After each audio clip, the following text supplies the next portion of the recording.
I've listened to The Nice by The Nice for 6 months. And I listened to it once yesterday. Welcome to Spin It.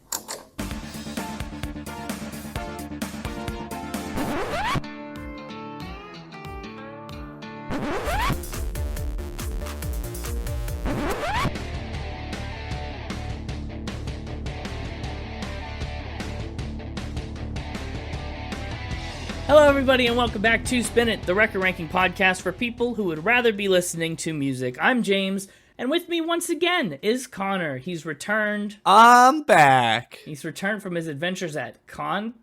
Were you at Connor Convention? I was at the Connor Convention, held annually. Yeah, what kind of stuff did you do? Oh, there was all sorts of panels about how to be a better Connor. It sounds inspiring. Yeah, and there was the cannoli bake-off. You bake cannolis? Cannolis? Cannolis, exactly. Everybody brought their own cannoli recipe, judged. Incredible. I won. You won the cannoli making contest at Connor competition? Not competition, convention. Connor convention. Right. Well, congratulations. Congratulations. Thank you. The Mixtaper was here last week. We got to do a little Mixtober special. I'm sure you heard it. Yes. He wouldn't shut up about it. Yeah, I believe that. Well, because the Mixtaper was here last week and he kind of took over, we had to push last week's album up to this week. Yeah, sorry about that. Yeah, he kind of invaded. Well, we were meant to do this album, The Nice album, by The Nice. This was supposed to be last week's, and we had to rearrange our plans when that dastard barged in. So, that said, we're diving back into prog rock this week. The Nice, if you haven't heard of them, if you're not familiar, they're kind of the granddads of prog rock, actually. They were around before the genre even had a name. Get off my prog lawn, you rascally kids. Rascally kids. That's what you got? You troublemakers. For the prog granddads. The prog granddads protecting their prog lawn. I like it. What you might not realize is this album and this band is actually a subtle part of the spin cycle. They have some ties to other bands and albums that we've talked about that we'll have to surprise you with. It's like in the washing machine next to yours, but so it's bumping, it's kind of contributing to the motion of your machine. That is, I guess, yeah, sure. Why not? So let's talk about The Nice. It's a band most of you probably haven't heard of. So if this is your first introduction to The Nice, welcome. If it's not, cool. You probably know a lot about what I'm about to say, but buckle up. The Nice were formed in 1967 in London, England, and they actually had a fairly short lifespan as a group. They broke up pretty permanently in 1970, and then in 2002, they did reunite for a tiny little stint, a couple reunion concerts. The band's origins lie with Gary Farr and the T-Bones, who were a 60s R&B band. That band made it through the late 60s, and two of those T-Bones, bassist Lee Jackson and Keith Emmerson, decided to go their own way and put down the foundations for The Nice. Is that one of the subtle tie-ins? No, not inherently. That they can go their own way? Oh, the tie into Fleetwood Mac. Yeah. No, but now that you mention it, yes. See, I can be witty. It was one of the panels at ConCon. How to be more witty. A wittier Connor? Yeah. They just had a panel for everything. Coincidentally. Did they have a panel on how to have panels? That was at last year's convention. Oh, so that's why there's panels everywhere this year. I see. It all makes Everybody sense. took that advice to heart. Yikes. Really getting a lot of mileage out of this dumb joke. Yeah, we are. Well, ConCon only happens once a year. You gotta celebrate it. So Lee Jackson, Keith Emmerson go their own way. Meanwhile, while that's happening, Patricia Cole, professionally known as P.P. Arnold, fired her old backing band and was in search of a new act to tour with and play with. Keith Emmerson steps up and says, hey, I can put together a band, as long as we get to be the opening act and your backing band, we're in. Which is, that's not an unreasonable request to make, especially back in those days. You didn't necessarily tour with opening bands a ton, and think of all the money you'd save by just bringing your backup band on to open. It was a good plan. And so her manager, the renowned Andrew Loog Oldham, was on board right away. If you recognize the name Andrew Loog Oldham, that's because he managed the Rolling Stones from 1963 to 67, and he basically is the person that's responsible for turning them into the hit machine that they are now. So this is like his warm-up. Well, no, this is like after that. Oh, this is after? Never mind. Yeah. After/during. I wasn't paying attention to the timeline. Right. Either way, suffice it to say, he's a heck of a manager. He's got a track record. This was his downfall. This is his downfall. I wonder if they sold tickets. To Andrew Luke Oldham's downfall. Maybe. Ask Machine Gun Kelly. So, Emmerson and Jackson pick up Ian Hague to play the drums and David O'List to play the guitar, and they start playing together as The Nice. Ian Hague actually later got replaced by Brian Davison on the drums, but that's okay. Their name was taken from a misheard phrase. Someone was sarcastically talking about someone, and they said, "Here comes the Naz," which was slang for Jesus, and they took that and twisted it around into The Nice. Wait, what did they twist around?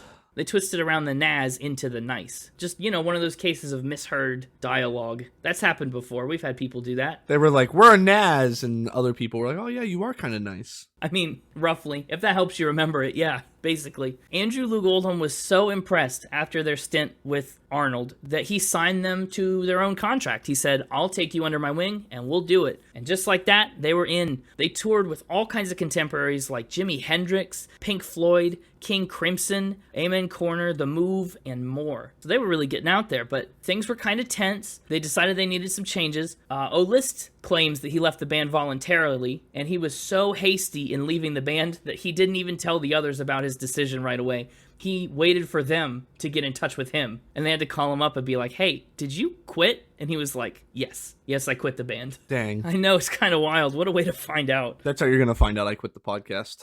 I'm going to have to reach out to you and say, "Hey, aren't we supposed to record right now?" And you'll be like, "I'm done." That'll be sad. Don't do that. But here is where we get a little tangential to the spin cycle. Oh. In O'List's absence, Steve Howe of Yes auditioned to replace him on the guitar.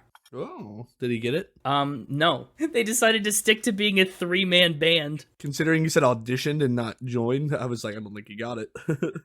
That is correct. He did not. So Steve Howe was out and went to Yes instead, and we've already seen the results of that. Great choice. But, I mean, imagine trying out to replace someone who left and they just go, "We might be better off with just 3 people, thanks." Like, ouch. Yeah. Actually, they were so determined to make it work that Emerson even tried to make the switch from keyboard to guitar on some songs to fill in the gaps, but he really wasn't able to pick up the slack for some of the solos and guitar work. And also, Emerson was really needed on the keyboard. And by the time 1969 rolled around, it was all just a little too much. Emerson said that the Nice had, quote, progressed as far as it could in a musical sense, so they jumped ship and headed towards individual solo projects. Those other projects, actually, some of them were quite successful. The Nice themselves didn't necessarily earn many awards, only being around for like 3 years. But members of the band, including Keith Emmerson, were pretty successful in the aftermath. Emerson formed a band that you may have heard of by name, some of you prog rock fans out there, Emerson, Lake and Palmer, or ELP,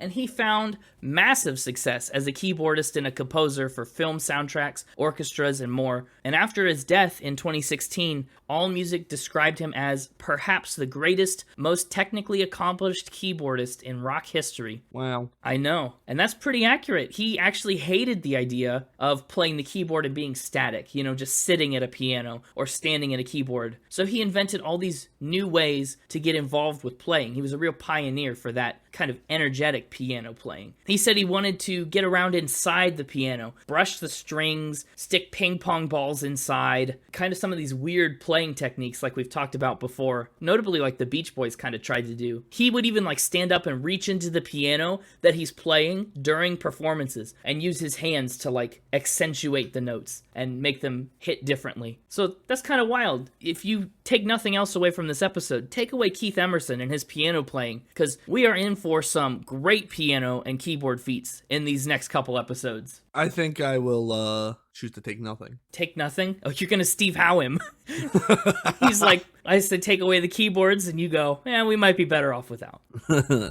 But trust me, this is, I mean, depending on if you consider like the organ parts in Phantom, this is either the start or the continuation of a really good keyboard stretch for us. We'll say it's a continuation. Okay, so keep your ears out for more piano. This week, we are talking about kind of a self-titled album, also kind of not a self-titled album. The album is called The Nice Album in the UK, but the US release was called called Everything as Nice as Mother Makes It. So that's interesting. The album came out in 1969, and it was the band's third and final album, although they did have a posthumous release called Elegy that made its way up to number 5 on the charts. And a lot of this album is very prog-infused reimaginings of classical pieces and covers of other works, kind of exactly like we saw on Yes, with some songs like Cans and Brahms, just reimagining classical pieces. I believe you mean Cons and Brahms. Cons and Brahms, right. Yeah. But this album is kind of like that. The Nice album also reimagines a lot of other works. In its heyday, it hit number 3 on the UK album chart, and that's pretty cool.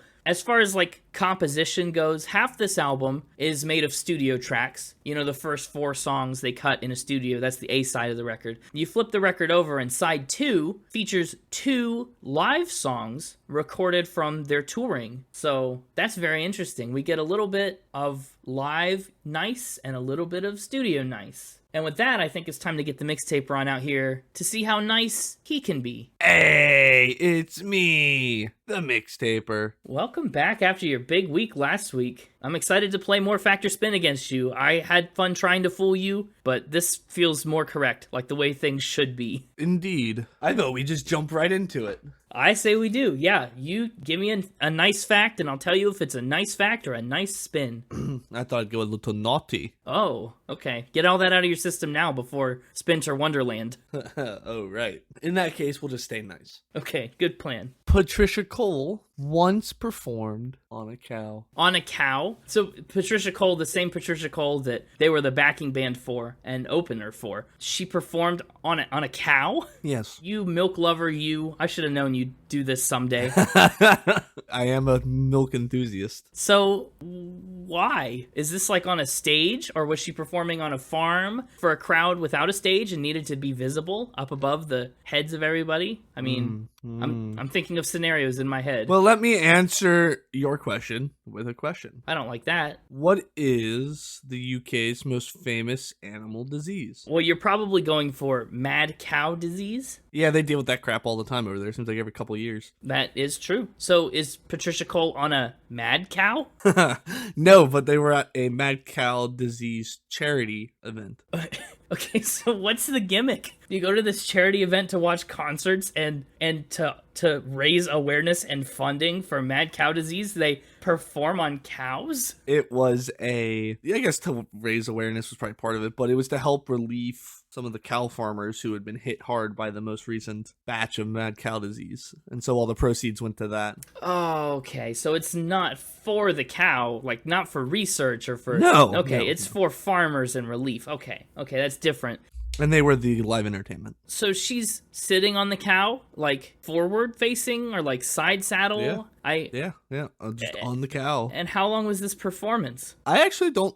I just have the picture and a little article snip about it. I don't know if it was for the whole performance or just a song, but the cow's still in its pen. They got a pen up on stage that the cow's sitting in. Yeah, you can't let it roam around. Yeah, and then she's on top of it with a microphone. Okay, this is really something. I'm gonna say this cow fact is no bull. I'm calling this one a fact. That was clever. Thank you. I'm not really sure it's clever that I called it a fact, but we'll find out. It was not. This is a spin. Oh, now I feel stupid. Has anyone performed on a cow? Or did you just really go all out for making that up? I just made that up on the spot. On the spot? Yeah. You sat here and you...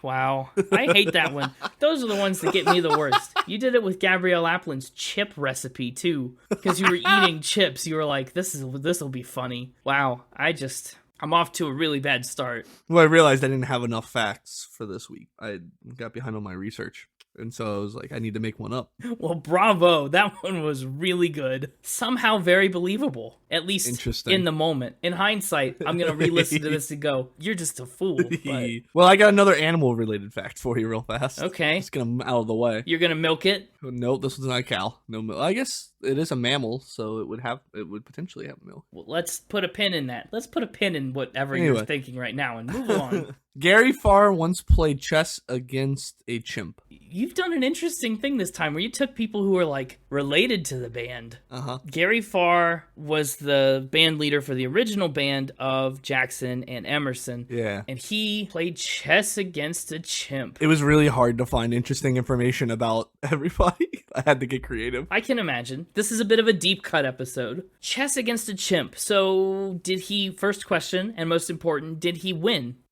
Yes. Okay. Could you imagine losing to the chimp? No. Did the chimp actually follow the rules and, like, play? Did it finish the game, or did it, like, just smack some pieces around after a while? Yeah. I don't know. Maybe it made some illegal moves that they had to, like, back up and be like, no, chimp, that's illegal, but I don't know. The chimp could probably get away with cheating pretty well, because he could just be like, oh, sorry, I'm just a chimp, I don't know any better. He could have made a lot of attempts. This is a pretty smart chimp, so I bet you they knew better. Yeah, how do you train a chimp to play chess? Science. I don't know. Okay. Well, I mean, chess is a complicated game. All the pieces have different movements and they can capture in different ways. It's not like even checkers. Like, if you said he taught a chimp checkers, okay, that's one thing. Yeah. It just jumps. But chess, that's hard. Yeah, well, according to this, the chimp wasn't really that good. No, I can't imagine it would be. How long did the game last? The article doesn't say. Okay. I don't. From the picture, it doesn't look like they were doing the time stop method. I think they were just playing, like, casually. I see. Time stop. No, duh. You're not going to teach a chimp to play chess and work a stop clock at the same time. Okay, so my next series of questions is, why Gary Farr? I mean, is he some kind of chess player? Is he known for that? He's a chess grandmaster. What? Yeah. Is he really? And he just plays music on the side? Not too many chess grandmasters do it for a living, actually. Okay, yeah, I can believe that. This has to be fake. I have trouble even wrapping my head around the fact that the chimp plays chess in any kind of recognizable way. Not to mention, I mean, okay, well, my next question too, I guess, is they probably weren't just sitting across from each other at a chessboard, right? No, they were. They were? Oh. Yeah, in a lab. Okay. The chimp was hooked up to a bunch of sensors and stuff. What were they sensing for? Brain activity? Probably like brain activity, probably, yeah. This has to be a spin. I can't, after the last one, I can't in good conscience say that this is a fact. Lock it in, spin. Absolutely. There's no chimp chess here. This is a spin. I knew it was a far cry. All right. Okay, that's good. Chimp chess is out. I'll admit going with chess was a little bold over checkers. It really was. Is Gary Farr actually a grandmaster in chess? No. I had no idea. Completely made up again. That part could have been true. Surely someone's played chess against the chimp, though, right? Probably. Can we do that? Sounds like a thing that should exist. I can't imagine chimps have much motivation to learn chess. You're right. And that makes me wonder why we have any motivation to learn chess. Because we're bored. You don't think chimps get bored? Anyway. We've had some real doozies to kick this factor spin off. I am almost afraid of any rampage that's coming next. Hit me with nice fact 3. Keith Emmerson had a unique roadie. Was it a chimp? No. Okay, what's so unique about this roadie? It wasn't alive. So that can mean a couple things. It could mean the roadie was an inanimate object, or it could mean the roadie was dead. Sure could. A formerly animate object. So which is it? Is this like a statue or something? In a way. You could call it a statue, I think. Okay, what is it? It's a taxidermied alligator head. Whoa! A stuffed alligator head. That's a pretty unique roadie. How exactly does it fulfill any of the jobs that a roadie would do? It rides around with him. Okay, so it's just like his tour buddy. Yeah. It doesn't like do anything. It doesn't like hold an instrument for him. Like he puts his guitar in there after every show. I don't think it's that big, but Well, you know, an alligator mouth. You could set a guitar sideways in it. yeah, probably. Where did he get this? It was given to him by a fan. This has got Billy Joel Koala energy. Oh, it does, I guess. Yeah, that was given to him by a fan. Why does he like alligators? What's this fan up to? Nope, they were at a after party at a local bar after one of their performances, and somebody in the bar said, "Do you want this?" Do you want this? Oh. He was like, absolutely. That's paraphrasing, of course, but Yeah. it was at an after party at a bar. Very bizarre. Why does he take this with him everywhere? How long has he done that? I don't know how long he did it, but why not take it with you? I mean, it's kind of unique. I mean, it is, but you've probably only got so much space on the tour bus. I guess I'll say that this one's a spin. Going with another spin. I'm going with another spin. I don't know why. I mean, maybe you could have a stuffed alligator head. Sure. I don't know why you take it everywhere with you on tour and things, but... Oh, does it have a name? It does. What's its name? I'm not telling you. You're not telling me. Nope. What? You were so dismissive of the poor alligator. I'm going to wait till you lock in spin. Okay, yeah, I'm gonna lock in spin. This is a spin. I was worried you were about to say fact for a split second, and then tell me the alligator's name. I wish it was a true fact. It'd be cool though. That would be a pretty unique roadie. I have an alligator head. You do? Mm-hmm. Why? It was given to me as a gift By who? in a bar.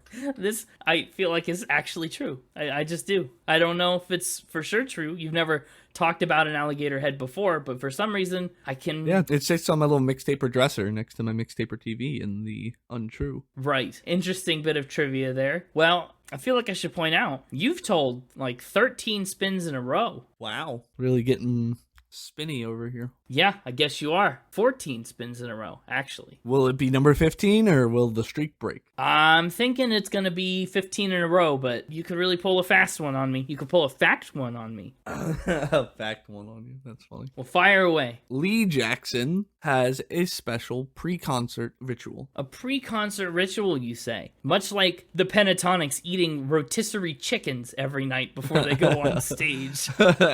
Yeah. What's Jackson's ritual? What's he got going on? He drinks a can of root beer. Ooh, that sounds good. That sounds good unless you're a singer, in which case, it sounds a little iffy. You'd probably be burping, and, I mean, root beer's pretty fizzy. Yep. So why did he start doing this? Did it the first time and then it stuck? I don't know. What's the deal? Yeah, he's just a big fan of root beer, and he found himself always craving one during a concert, and so he just started making it his pre-concert ritual, was to drink one while he was setting up and getting ready, and yada yada. And why not? Does he have a favorite brand? Is he an A&W guy? Is he a mug guy? Is he some other third thing? Some British root beer? Yeah, his go-to is Dandelion and Burdock. I have never heard of that. Is that a British one? Yeah, as far as I believe.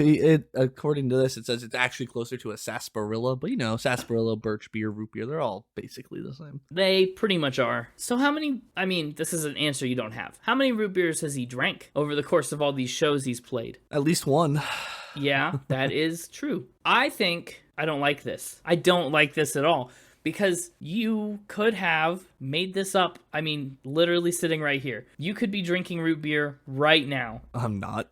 I know, but you could be. But that's such a simple pre-concert ritual. It's like a final D ramp. I think we started with the most. We ramped down this time. The final ramp was at the first when she rode the cow. And then Chimp Chest was a slight downgrade. And then Alligator Roadie was another slight downgrade. And now root beer. I think this one is a spin. Going spin. Think I did 15 in a row. I think you're doing the same thing you accused me of doing last week. When I said that Andrew Lloyd Webber shared a Golden Globe with Jamie Foxx, your logic was, this is so simple, you probably think that I think, oh, he wouldn't waste a spin on something so mundane. And so you guessed spin, and I think you're doing just that, taking a dive. Okay. Hoping that I'll go fact, because it is so unworthy of your classic spin caliber. I don't think this is unworthy. Based on what I've done in the past, but sure. Locking in spin once again. 15 in a row, if I'm right. Well, in the case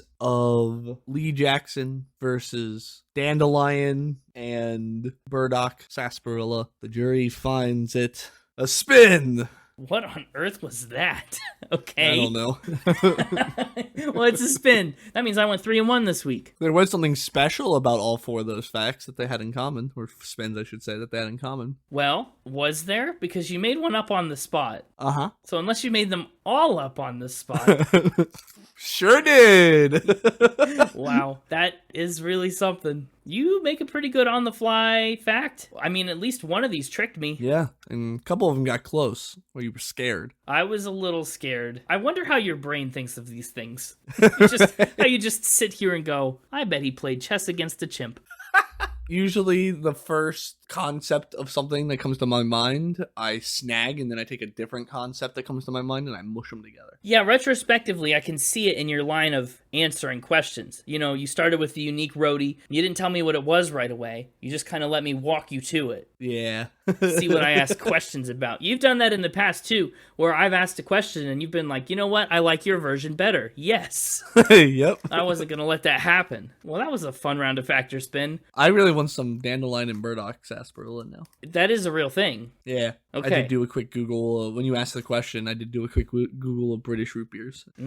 Smart. Well, Mixtaper, thank you so much for sticking here and playing this game with us. We've got a B-side episode coming up next week, so maybe we'll have an extra chance to get spun. Indeed. But only if you listen to the B-side. Yeah. So for now, I guess I should let you get back to the untrue and stare at your alligator head. See you next week. Yeah. And welcome back, Connor. This is the first time we've had to get rid of the Mixtaper in an episode or two. Glad to have you back. Let's talk about the album cover for the Nice album. What do you think of it? It exists. That's what you say when you don't like it. What I say when I forget to pull it up and put it in front of my face.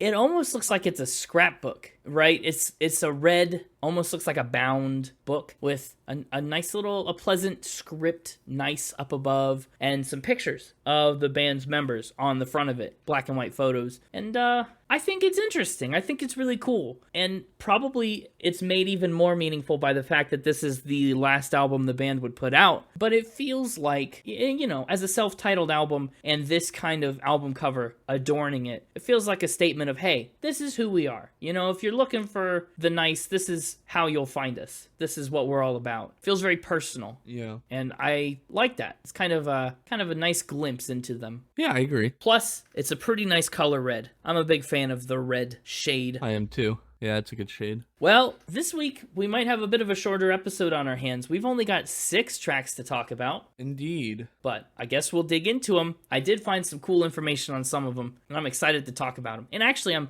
excited to hear your thoughts on this album, too. It's prog rock like, yes, but honestly, it's a whole different brand of prog rock. This is like proto-prog. Yeah. The album starts off with a song called Azrael Revisited. Now, I think it's important to mention that like some of these songs feel a little bit more like traditionally structured songs. You know, they actually sound like a radio single, right? Others, like Azrael Revisited, feel a lot more like those long-form kind of prog odysseys like we've seen a couple times in the past, a la Roundabout, right? Or South Side of the Sky, these Yes tracks, or some of these other songs that are really like long concept pieces. The Nice kind of does both of those in turn on this album. And we start off with a 5-minute, 54-second kind of prog odyssey of sorts. So the first context you'll need to understand this song is that Azrael is the name of the angel of death from a couple of different Abrahamic religions, right? I think Islam and Judaism in particular, some sects of it, they talk about Azrael as the angel of death. So this song is actually a really grim kind of foreshadowing and meditation on death and just the end of things. It's a little intense. I like all the instrumental breaks that these songs get, the longer Odyssey style ones. Absolutely. This is a hugely instrumental album. I mean, for starters, Keith Emmerson as a pianist and a keyboardist is just on fire throughout. Not to mention, though, the bass on some of these songs really blew me away. And the drums are nonstop. As a 3-piece band, they're really firing on all cylinders, I think. Yeah. This song has a disorienting time signature, too. Yes, I noticed that. It's almost like in a 5/4 or a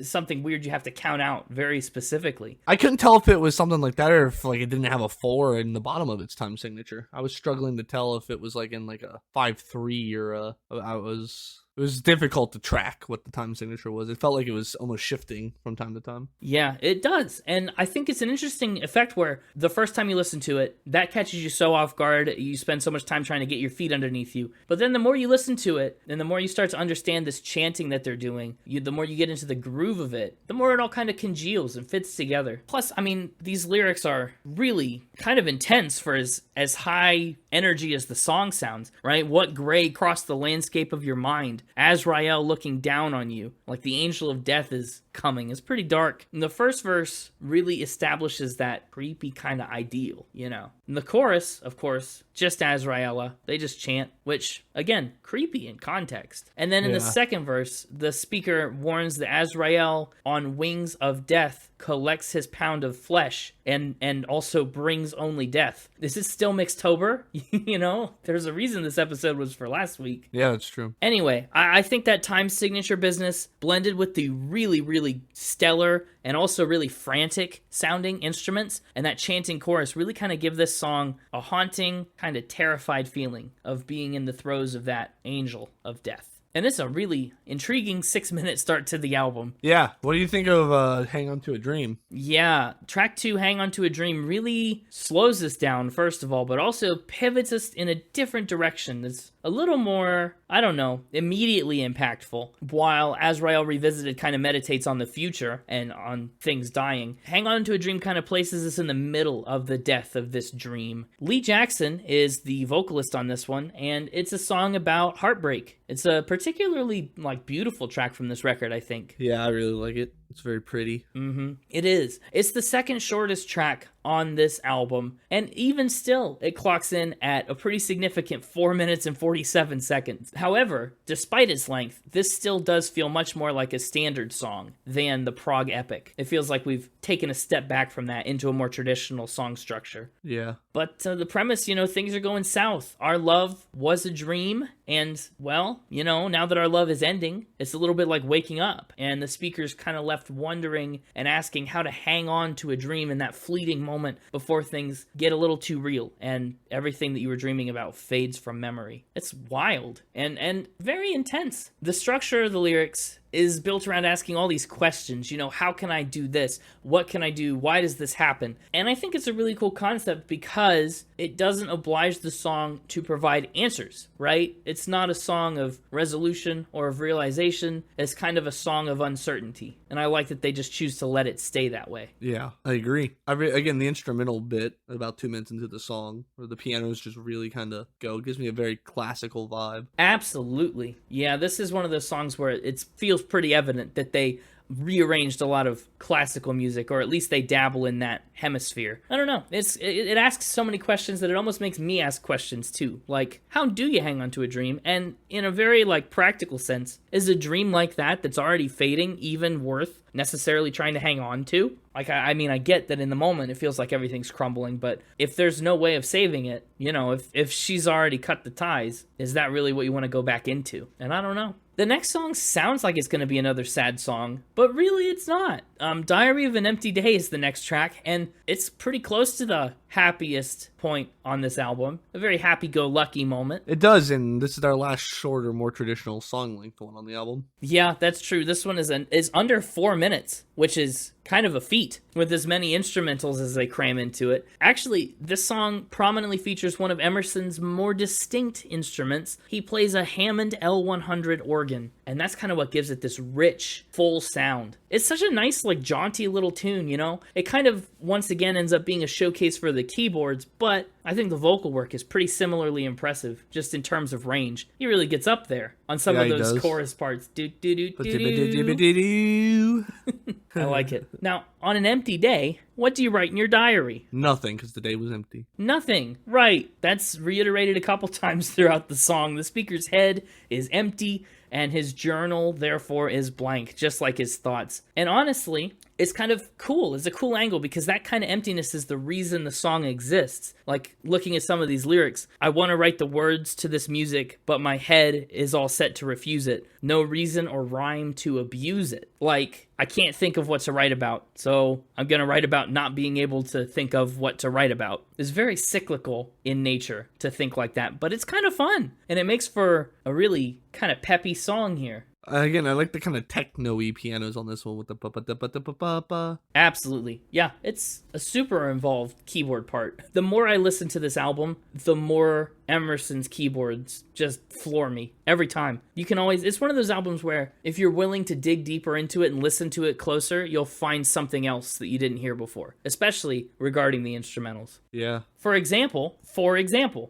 I see what you did there. it took you a second.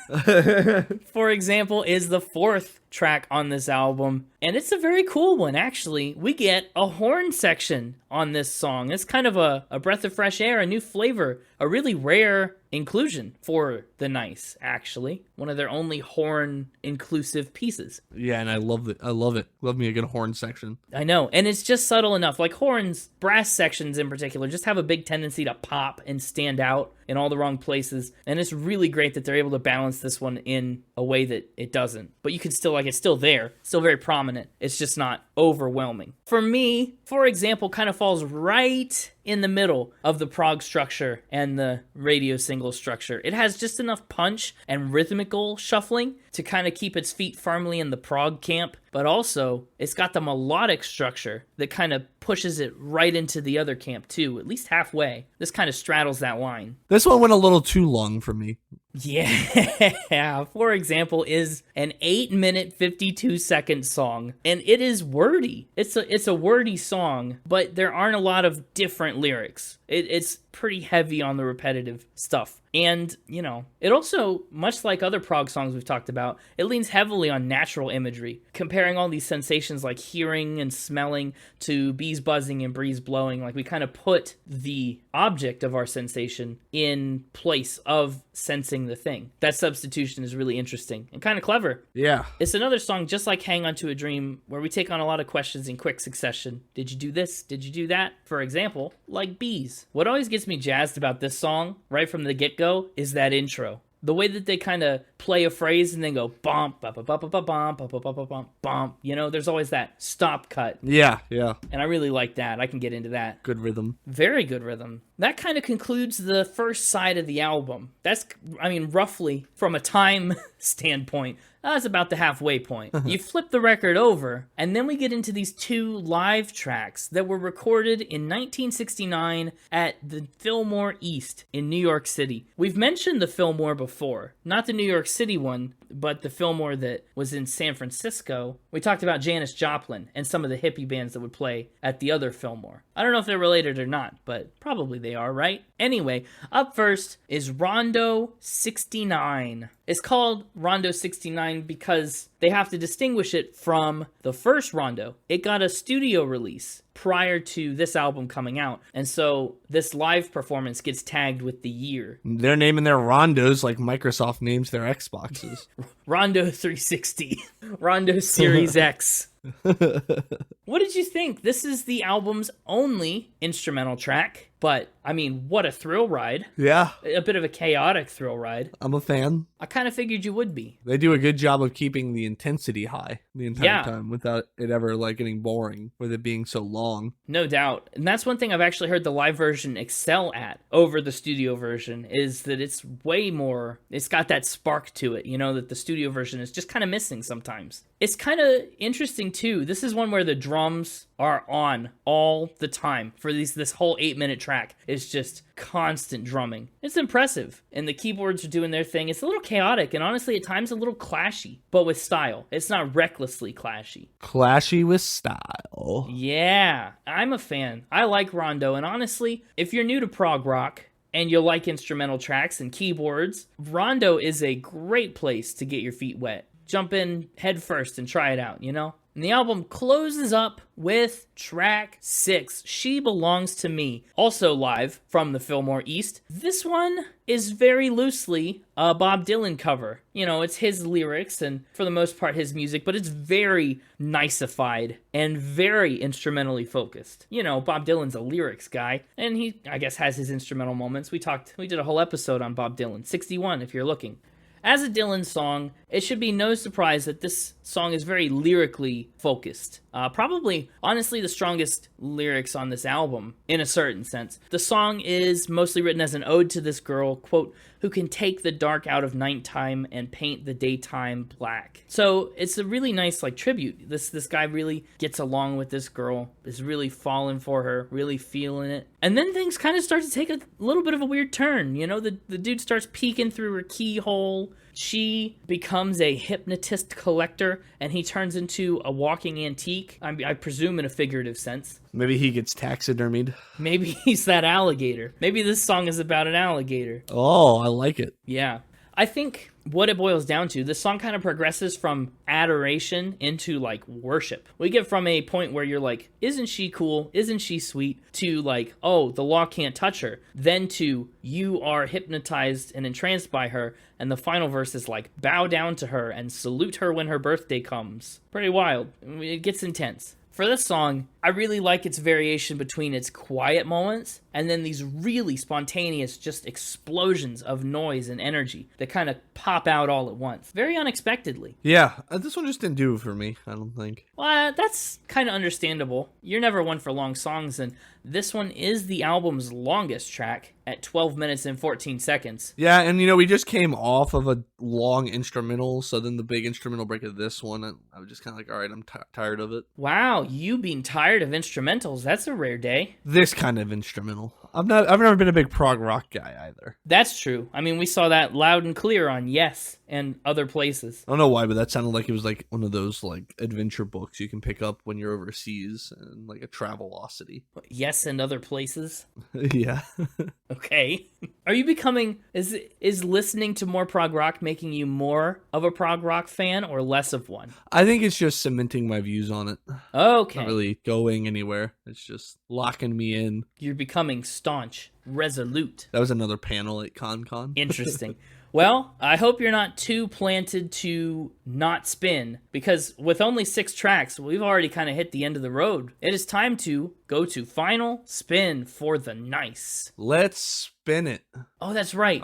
I was supposed to say that back when we started the first track, but I thought I'd throw it in here. Well, you did mention putting it here instead of the first track. I just thought you were workshopping this. I don't know. Yeah, what would we think about that spot instead? Good question. It's probably better at the beginning. I think so too. From a logical standpoint. It's like we're spinning the album. Mm-hmm. That does make more sense. Yeah. My scores for this album, this is an interesting one to score, because being so early on in the genre of prog rock, it's missing a lot of the things that I really like about prog rock. Like other, the Yeses and the Rushes and the other proggy bands out there. They have elements that just aren't around yet. And so that makes this album really unique. Musically, some of these songs are haunting. Hang On to a Dream, such a good ballad, such a good song structure. Azrael Revisited is clever, it's chaotic, it's hectic. Diary of an Empty Day is peppy and jaunty. We really kind of run the gamut on this album a little bit on a small scale. The music is fun and is really well put together. I'm giving music a 74. Lyrics, a little less so. A lot of these songs do tend to get kind of repetitive. Don't get me wrong, there are some bright spots, right? I mean, these Dylan penned She Belongs to Me lyrics, obviously. But a lot of the album is instrumental, and a lot of the band's focus was instrumental. And so I think lyrics kind of take a back seat, and that shows. The chorus of Azrael Revisited is just them chanting Azraella. That said, though, I mean, it does get some dark moments. I have no complaints about the lyrics on Hang On to a Dream, actually. But for example, is a little off the wall sometimes in its metaphors and comparisons. Given lyrics is 69. As for instruments and production, the instruments are there. I mean, the instruments are pretty darn good. And if I were just scoring the instruments, they'd probably end up in the high 80s. But the production side of things is a little rockier. This album is old, and half of it is live. So take that into account, and I mean recalibrate your own scores accordingly. I think the instruments and production score, the instruments are a little bogged down by the dated production, and they ended about a 75. And for the overall vibe of this album feels cool. This album is a cool album to know, I think. I like knowing it because I like music history. I like hearing the ways that this helped shape and influence future prog rock artists. But I do think it's just the first step on the journey, and as such, I think as far as prog rock goes, it has a long way to go. It's not a super popular album, and mostly I think the reason the Nice is notable as a band, or they're so well known, is because of the things that, you know, Keith Emerson and Lee Jackson and these others, what they went on to do after the Nice ended. People kind of went back and revisited their roots and went, oh, you know, we can see them starting out here. So that said, it kind of feels like this album was dragged into the popular zeitgeist by the accomplishments of the band later. And for that reason, I'm kind of giving the vibe of 51. It's a bit long, it's a bit slow in places, but it is a really cool history piece. This is like, you know, this is like the missing link of albums between straight up psychedelic acid rock and modern prog. And it's very cool. I'm pretty glad that we've stumbled across it. I'm glad that it's part of the spin cycle. And overall, as the authors of this album, it does get a bonus point, and that puts their total score at a 69.0. 69.0. Yeah, that lands the album at 558 on the ranking spreadsheet. Nice. Yeah, I like this album. I think it was a very enjoyable learning process for me. Good little kind of case study. Yeah, absolutely. Really cool case study. And I think I appreciate both the Nice and prog rock in general all the more for doing it. Myself, I'm not that big of a prog rock guy, but I still enjoyed the album, I think. How many top threes do I get? Good question. It is not the full amount still, I think. I think this is your last week. This is my last week of only getting 3. No. Wait. Oh, because the Mixtaper didn't take any. Darn it. You got away with it. Yeah, I'll allow it. Really? The Mixtaper didn't take any? The Mixtaper forgot to make a top 3. And so he couldn't take the fall on one of them for you, but I guess I'll let it slide. I mean, but if he didn't take any, I feel like I'm owed a couple now. I feel like now I'm in the negative. No.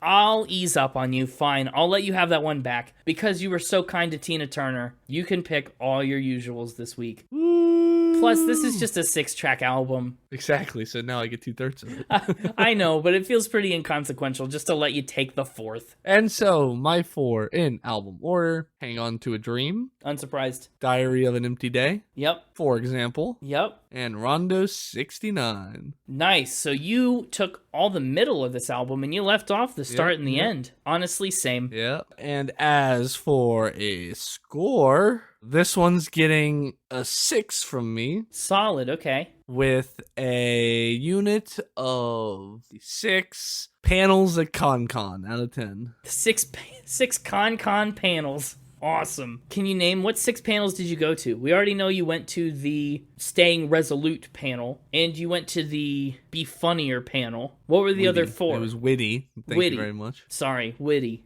See, thank you very much. That was witty. You're learning. I can't tell you that. I've already given out too much info. Okay, it's confidential. Exactly. I was gonna make that joke, because I'm wittier, but you just had to steal it from me. I did. So, where do you put this in your 6s? Yeah, I actually think it's gonna slot in. It's gonna slot a little lower than Apoptosis. I think it should. It's gonna go right above.